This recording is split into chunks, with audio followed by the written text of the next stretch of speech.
मिसाल चलती आ रही है और इस मिसाल को आगे ले जाने में आप जैसे युवा वर्ग की महत्वपूर्ण भूमिका होगी।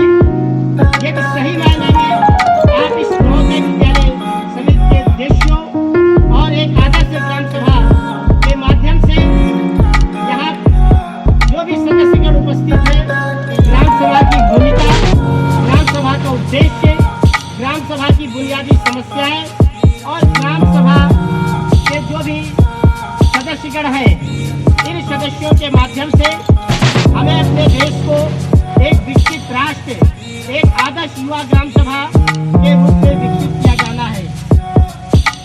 कार्यक्रम की अगली कड़ी में जो भी सदस्यगण हैं, जो इस नाटक के माध्यम से गांव की जो समस्याएं हैं, जो गांव में किस प्रकार से प्रस्ताव पारित किया जाता है, क्योंकि अभी तक आप सभी Respected teachers and dear students, a very good afternoon to all of you.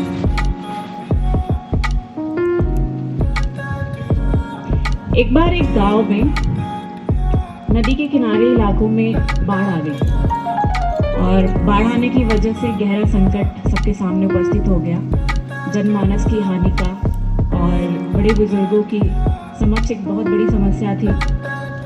उस वक्त गांव के कुछ युवा एक साथ एकत्रित होते हैं और विचार करते हैं कि किस तरीके से गांव को इस समस्या से निकाला जाए।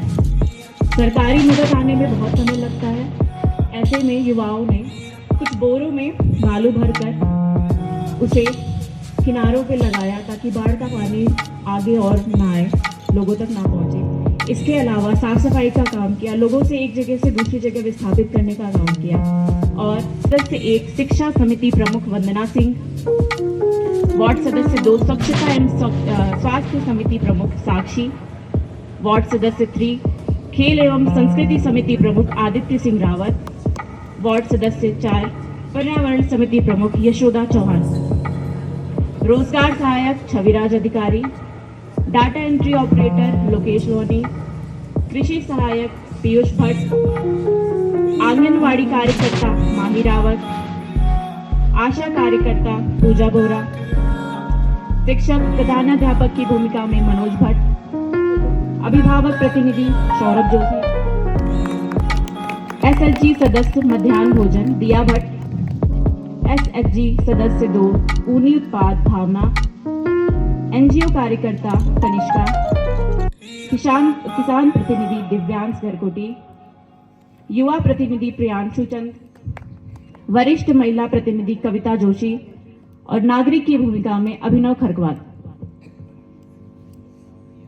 इसके आगे मैं अदिति और यशवी को बुलाऊंगी जो हम नटोली की एक जीवंत ग्राम सभा का मंचन करने जा रहे हैं, जहां समस्याएं हैं, समाधान है, बहस है और एक बजट है जिसके लिए हर कोई तरस रहा है। तो आप सभी धैर्य बनाए रखें और आज के इस कार्यक्रम का आनंद उठाएं। अब आइए सीधे चलते हैं मंच की ओर जहां सभा की शुरुआत होने वाली है। आप सभी का हार्दिक स्वागत है। हम यहाँ केवल रिपोर्ट पेश करने नहीं बल्कि हमारे गांव के भविष्य की दिशा तय करने एकत्रित हुए हैं। हर एक आवाज महत्वपूर्ण है, इसलिए मेरा आपसे अनुरोध है कि धैर्यपूर्वक सुने और अपनी बारी आने पर ही बोलें। सचिव जी, कृपया पिछली बार के निर्णयों की वर्तमान स्थिति से सभा को अवगत कराएं। आदरणीय सरपंच जी और समस्त ग्रामवासियों, पिछली ग्राम सभा की कार्रवाई की रिपोर्ट के अनुसार हमने 3 प्रमुख निर्णय लिए थे। प्रथम, गांव की उत्तर दिशा में स्थित पंचमुखी नौलों की मरम्मत और जल संरक्षण का कार्य, जिसके लिए 1.5 लाख रुपए स्वीकृत किए गए थे। द्वितीय, प्राथमिक विद्यालय में 2 अतिरिक्त शौचालय खुलने थे, जिसके लिए 1 लाख रुपए का बजट था। तृतीय, गांव की मुख्य सड़कों में 10 सोलर स्ट्रीट लाइट लगने थे, जिसके लिए 1 लाख रुपए खर्च होने थे। कार्य गिनाए, इनमें से अधिकतम कार्य हुए ही नहीं है। मुझे यह कहते हुए गहरा दुख हो रहा है कि केवल स्ट्रीट लाइट्स का कार्य। सरपंच जी, उपस्थित रजिस्टर के अनुसार आज सभी 20 निर्धारित सदस्य उपस्थित हैं। सभा की कार्यवाही आरंभ करने के लिए कोरम पूर्ण है। सरपंच जी माफ कीजिएगा, लेकिन सचिव जी ने जो रिपोर्ट पेश की है यह चिंता का विषय है। यह नॉलेज सिर्फ पानी का स्रोत ही नहीं बल्कि हमारे गांव की सांसें भी हैं। पिछले मॉनसून में भूस्खलन के कारण नौलों में पानी का प्रवाह बंद हो गया था। सरपंच जी, और तो और यह नौले बिल्कुल उस बूढ़े आदमी की तरह हो गए हैं जिसके सारे दांत टूट गए हों। पानी की जगह अब तो सिर्फ उसकी आहें निकलती हैं। अगर इसे तुरंत नहीं सुधारा गया तो आने वाली गर्मियों में हमारे पास पीने के पानी का गंभीर संकट होगा। क्या हम अपनी अगली पीढ़ी को पानी के बिना ही छोड़ देंगे? मैं प्रमोद सिंह गांव के 50 किसानों की ओर से बोल रहा हूं। पानी की कमी के कारण हमारे गेहूं, धान और पारंपरिक फसलें ये सब खत्म होती जा रही हैं। पिछले साल तो सूखे की वजह से हमारी उपज लगभग 40% कम हो गई थी। हम किसानों की एक और बड़ी समस्या है जो कि है जंगली सुअरों का आतंक। आए दिन ये जंगली सुअर हमारे खेतों को बर्बाद कर देते हैं। अब तो हमारा अस्तित्व ही खतरे में है। इस सुअरों का आतंक अब आम बन चुका है। इसके लिए हम मिलकर बचाव कर सकते हैं, जैसे खेतों के किनारे बाड़ लगाकर उनका मार्ग विचलित कर मिले जुले सहयोग से अपनी फसलों को बचाया जा सकता है। मैं प्रियांश चंद गाँव के युवाओं की तरफ से बोल रहा हूँ। हम गाँव में रहना चाहते हैं लेकिन हमारे पास कोई विकल्प नहीं है। हमें एक कम्युनिटी कंप्यूटर सेंटर चाहिए जहाँ हम डिजिटल साक्षरता सीख सके, ऑनलाइन कोर्स कर सके और सरकारी नौकरियों के लिए आवेदन कर सके। इससे युवाओं का पलायन रुकेगा। बस जवाब बहुत अच्छा है, पर मैं आदित्य सिंह रावत इसमें कुछ जोड़ना चाहूँगा। शारीरिक और मानसिक विकास के लिए खेल के मैदान का होना भी बहुत आवश्यक है।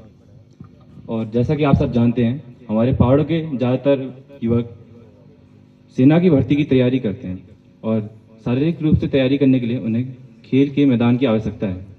और साथ में हमें अपनी कुमाऊनी संस्कृति जैसे जोड़ा चांचड़ी, छलिया जैसे लोक नृत्य और गुप्ती महोत्सव जैसे परंपराओं को बचाने के लिए सांस्कृतिक कार्यक्रमों का आयोजन करवाना चाहिए।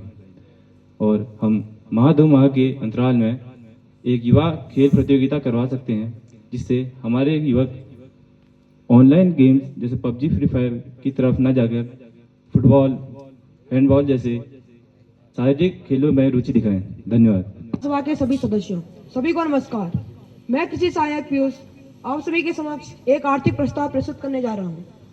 हमारे गांव के जैविक मंडुआ व राजमा की दिल्ली तथा देहरादून जैसे बड़े बड़े शहरों में काफ़ी ज़्यादा मांग है। हमारे गांव का राजमा इतना स्वादिष्ट है कि दिल्ली वाले तो क्या, अमेरिका वाले भी लाइन लगा दें। इसके लिए मेरे पास एक सुझाव है। हम लटोरी ऑर्गेनिक ब्रांड बनाकर इनकी उचित पैकेजिंग व मार्केटिंग करेंगे, जिससे किसानों की आय में 100% वृद्धि होगी व उनको काफ़ी ज़्यादा लाभ प्राप्त होगा। इसके लिए छोटे छोटे पैकेजिंग यूनिट व मार्केटिंग की जरूरत होगी। धन्यवाद। मैं मंजू देवी, लटोली ग्राम सभा की अध्यक्ष। हमारी 15 महिलाएं पिछले 6 महीनों से बेहतरीन पहाड़ी ऊनी शॉल, मोजे और स्वेटर बना रही हैं, पर हमें बिचौलियों के भरोसे रहना पड़ता है जो हमें कम दाम देते हैं। अगर गांव में एक छोटा सा शोरूम या स्टोर रूम होगा जहां पर्यटक आ जा सकेंगे तो हमारी आमदनी दुगनी हो सकती है। नमस्कार सरपंच जी, मैं दीप्ति शर्मा ग्राम विकास संस्था की ओर से यहाँ उपस्थित हूँ। हम आपके इन दोनों उत्कृष्ट प्रोजेक्ट लटौली ऑर्गेनिक्स और हस्तशिल्प स्टोर को तकनीकी सहायता प्रदान कर सकते हैं। इसके अंतर्गत उत्पाद गुणवत्ता नियंत्रण और सबसे महत्वपूर्ण ऑनलाइन मार्केटिंग और ई-कॉमर्स प्लेटफॉर्म के माध्यम से राष्ट्रीय स्तर पर बिक्री शामिल होगी, जिससे हमारे गाँव में रोजगार बढ़ेगा और हमारे गाँव का विकास होगा।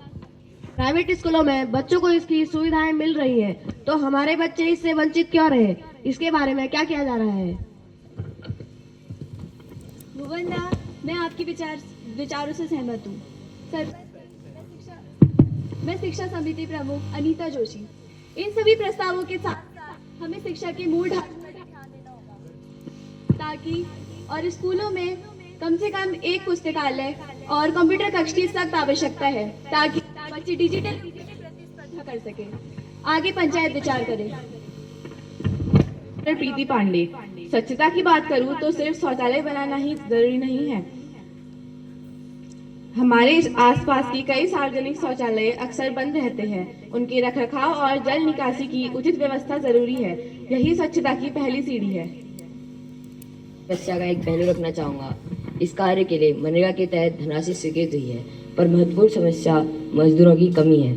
लोगों का कहना है कि जब तक मजदूरी का भुगतान समय पर नहीं होगा तब तक वो श्रमिकों का काम करने नहीं आएंगे। पिछली बार की मजदूरी के भुगतान में 6 महीनों का विलंब हुआ था, जिससे लोगों का विश्वास हमसे उठ चुका है। मैं प्राचार्य श्री चंदन सिंह बिष्ट बोल रहा हूँ। शिक्षा के क्षेत्र में भी कई गंभीर समस्याएं हैं। विद्यालय में केवल 2 शौचालय हैं, जो 150 बच्चों के लिए पर्याप्त नहीं है। खासकर किशोरावस्था की बालिकाओं के लिए तो ये समस्या और भी गंभीर है। महीने में उन्हें 8-10 दिन की छुट्टी लेनी होती है, जिसके कारण उनके पढ़ाई में कई समस्याएं आ रही हैं। क्या इसी प्रकार हम भविष्य में अपनी बेटियों के साथ सकते हैं? जोशी अभिभावक की तरफ से एक मुद्दा प्रस्तुत करना चाहता हूं, जो कि है मध्याह्न भोजन। मेरा बेटा रोज घर आके कहता है कि भोजन ठीक से नहीं बना, कभी दाल पतली रह जाती है, कभी भात अधपका रह जाता है। क्या यही पोषण है? क्या इसी से हमारे बच्चों का शारीरिक व मानसिक विकास होगा? मैं दिव्यांशी यादव, मध्याह्न भोजन समिति की अध्यक्षा। मैं अभिभावक जी से निवेदन करना चाहती हूँ कि हम पूरी ईमानदारी के साथ काम करते हैं। समस्या हमारी नहीं, व्यवस्था की है। राशन हमें 15-20 दिन के विलंब से मिलता है। ताजी सब्जियों के लिए तो हमें खुद बाजार जाना पड़ता है, और उसके लिए भी नगद पर राशि समय पर नहीं मिल पाती। मध्याह्न भोजन तो ऐसा बनता है जैसे कि मास्टर शेफ इंडिया का कंपटीशन चल रहा हो, हर रोज एक नया एक्सपेरिमेंट। नमस्कार, मैं आशा कार्यकर्ता मीना देवी। स्वास्थ्य के क्षेत्र में हम एक बहुत बड़ी चुनौती का सामना कर रहे हैं। गर्भवती महिलाओं को 15 किलोमीटर दूर ब्लॉक अस्पताल में जांच कराने के लिए जाना पड़ता है। खराब सड़कों और परिवहन की कमी के कारण कभी कभार तो वो नियमित रूप से जांच भी नहीं करा पाती हैं। इसीलिए एक प्राथमिक स्वास्थ्य केंद्र का होना बहुत ज्यादा जरूरी है। क्या कहते हैं आप सब लोग? और मैं आंगनवाड़ी कार्यकर्ता सरोज देवी कुपोषण की ओर ध्यान आकर्षित करना चाहती हूँ। गांव के 35% बच्चे कुपोषण का शिकार है। राशन की गुणवत्ता भी खराब है और पूरक पोषण भी नियमित नहीं मिल पाता। बच्चों के भविष्य के साथ यह खिलवाड़ है। और हम बुढ़ाप की कि हमरे कोई इज्जत ना होन। आज 6 महीने गयोन और आई लेग मेरी पेंशन ना आ रहे। दवा खनले पैसे न होन, मेरे चिल्ले बाहर काम करचे जो हर महीने पैसे ना भेज सकनी कि हमारी बहन एक सस्ती छे। हमारा पेंशन तो चंद्रयान संग 4 महीने गए, उनमें टाइम लागलो।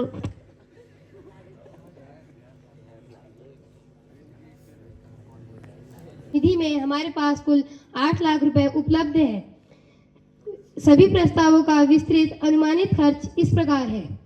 नौलन मरम्मत और जल संरक्षण 1.5 लाख, विद्यालय शौचालय निर्माण 1 lakh, community computer centre 1.5 lakh, खेल मैदान विकास 1 lakh, Latoli organic brand unit 2 lakh, हस्तशिल्प स्टोर 50,000, सामुदायिक स्वास्थ्य केंद्र 1.5 लाख, कुल मांग 8 लाख। सरपंच जी, हमारे पास 8 लाख रुपए है, पर सबको मिलाकर 8 लाख हो गए।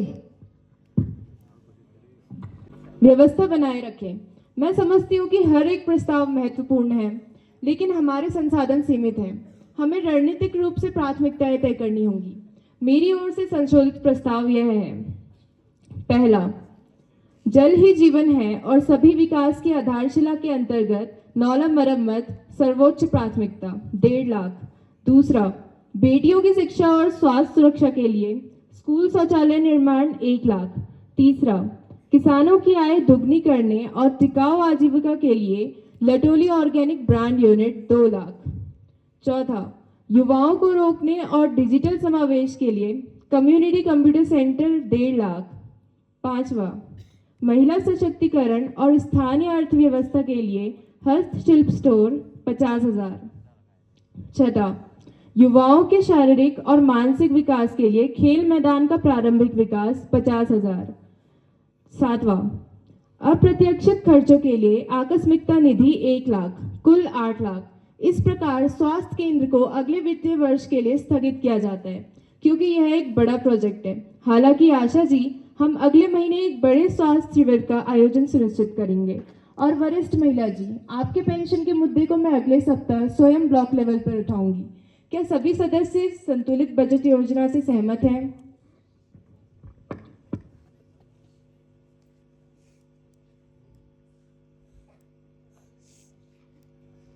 अब सर्वसम्मति से निर्णय लेने के लिए मतदान होगा। जो सदस्य सरपंच जी द्वारा इस बजट योजना के पक्ष में है, कृपया अपना हाथ उठाएं। मतदान देने के लिए धन्यवाद। कृपया अपना हाथ नीचे कर लें। आपने हाथ क्यों नहीं उठाया? अरे बेटा, बूढ़ी बेर इसो तुझ हाथ घोड़ा में पीड़, अल्ले हाथ उठून और कमर चस्की जाए। मतगणना के आधार पर 15 सदस्यों ने प्रस्ताव के पक्ष पर मत दिया है, 6 सदस्यों ने मत नहीं दिया। इस प्रकार बहुमत से यह प्रस्ताव पारित हुआ। यह निर्णय ग्राम सभा का अंतिम निर्णय है और इसे तुरंत लागू किया जाएगा। सरपंच जी, आज हमें विश्वास हो गया है कि हमारे गांव का भविष्य उज्जवल है। हम युवा वर्ग इन परियोजना को सफल बनाने में पूर्ण सहयोग देंगे। हम महिलाएं भी किसी से कम नहीं हैं। हम अपने हुनर से गांव का नाम रोशन करेंगे। आज का दिन लटोली के इतिहास में एक स्वर्णिम अध्याय के रूप में दर्ज होगा। हमने न केवल समस्याओं को पहचाना बल्कि सामूहिक बुद्धिमत्ता से उनके समाधान भी ढूंढे। आज हमने साबित कर दिया कि जब पूरा गांव एकत्रित होता है तो कोई भी चुनौती बड़ी नहीं होती।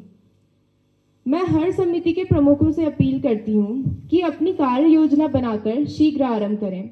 अगली सभा में हम प्रत्येक प्रोजेक्ट की विस्तृत प्रगति लिखेंगे।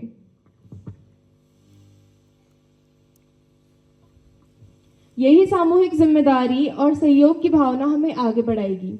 जय हिंद, जय उत्तराखंड और जय लटोली। यह ग्राम सभा अब समाप्त होती है।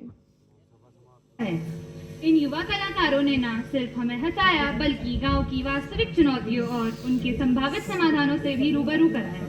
उन्होंने साबित कर दिया कि युवा शक्ति ही इस देश की आप सब हम मिलकर तालियों के साथ इन सभी युवा कलाकारों, उनके मार्गदर्शक शिक्षकों और आप सभी दर्शकों का जो इस कार्यक्रम का हिस्सा बने हैं अभिनंदन करते हैं। बहुत बहुत धन्यवाद। सभी को इस मंच के माध्यम से